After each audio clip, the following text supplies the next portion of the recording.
Hi there, this is Rahul. Welcome to Gadget Freaks, and today I'm gonna talk about a semi-smartwatch or a glorified fitness tracker.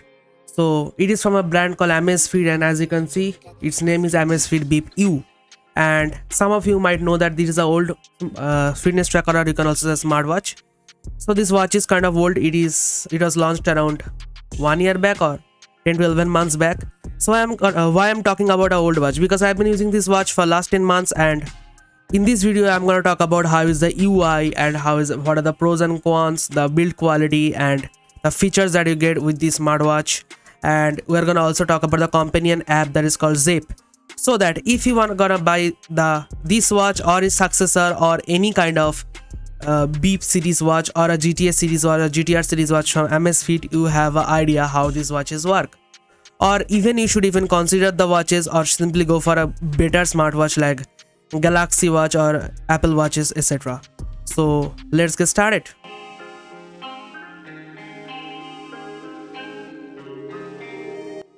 So guys, as you can see, this is the Amazfit Bip U that I'm gonna talk about today, and it is a good watch, decent watch. You can buy these, or you can also go for the higher end variant that has GPS. And let's first talk about its build quality. This watch is entirely made of plastic, and the front is glass as usual, and on the back we have two sensors, the SpO2 sensor and the heart rate sensor. SpO2 measures the blood oxygen level, which is kind of good for this COVID situation, and I really like this addition of the company. And in fact, this was kind of the smart fast watch in this price segment that is below 5,000 to include an SpO2 sensor. But it compromised on some places, like it has an LCD display, so that means no always on display, and that's kind of bad. But that twist the wrist to wake the hand always works, and it works quite perfectly. It works 90% of the time, which is a good thing, I may say.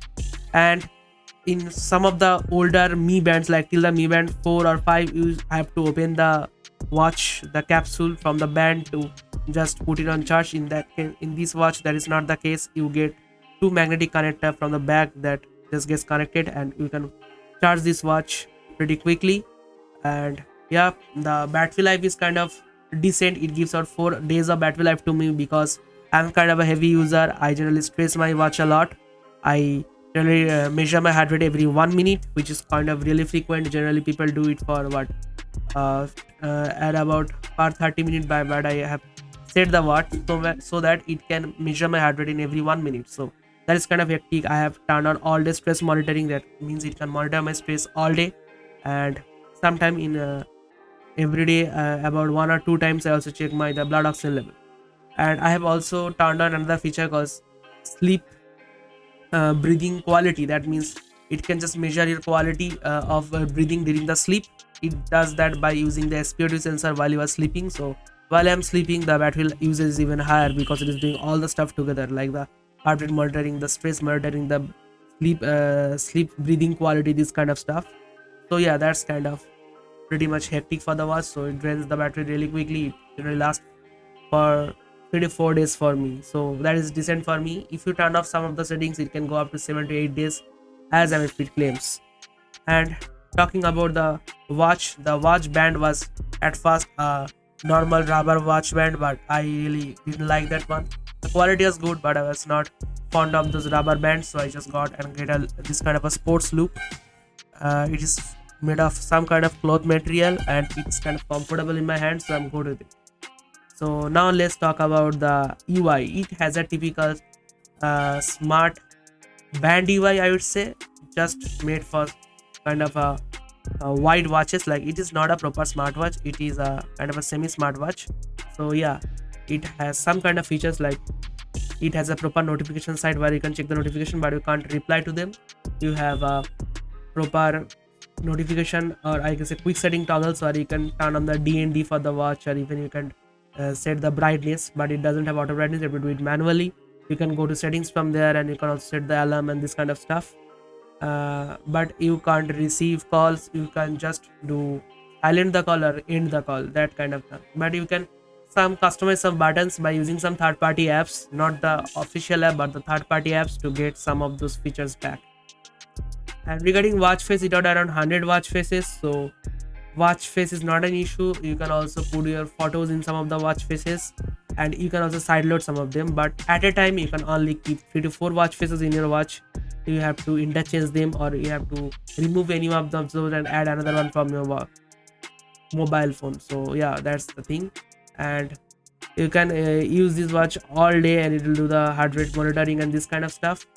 So it measures this kind of stuff pretty accurately, but when you are moving your hand, when you're sitting, it kind of miscounts your steps. But when you're even not walking, you are just moving your hands, you're sitting, and it can just track your steps. That's kind of bad, but most of the smartwatches in this brand segment do this kind of stuff. But only con that I found is that it can't do 24/7 SPO2 monitoring, which is not kind of deal breaker, but it would be a good feature because some of them has it. Like I know why Band 6, the global version of the Honor Band 6, have that feature, and it cost about only 500 rupees to get that feature. Yeah, and those kind of watch also have AMOLED display, so they can save some battery life in those dark screens. They could have provided these features like the AMOLED display and stuff, but they couldn't provide it because I don't know. Amazfit is kind of expensive. Now talking about the companion app, like the how does this app work? The app is called the Zip, and it is a clean app. It used to be a kind of a bloated app, but it always does the work pretty quickly and correctly. But now the whole watch or whole the app's whole environment is kind of changed. It is now more cleaner, organized, and it really does the job pretty well. And from inside you can find out a lot of settings, like you can even in a one page you can check your steps, you can check your heart rate, you can check your stress level, SpO2 level, and even your weight and this kind of stuff. You can just use it as logbook to maintain your weight history, like your weight is increasing or decreasing, this kind of stuff. You can even change the settings, like if you're gonna wear the watch in the left wrist or the right wrist. And yeah, now talking about the accuracy of the watch, the accuracy is kind of decent. Like if you are measuring the heart rate, it generally comes pretty correctly, but you have to be steady. If you move a lot while you are measuring, the value will be ups and downs. But if you are doing a all day heart rate measuring, then you didn't need to worry about the.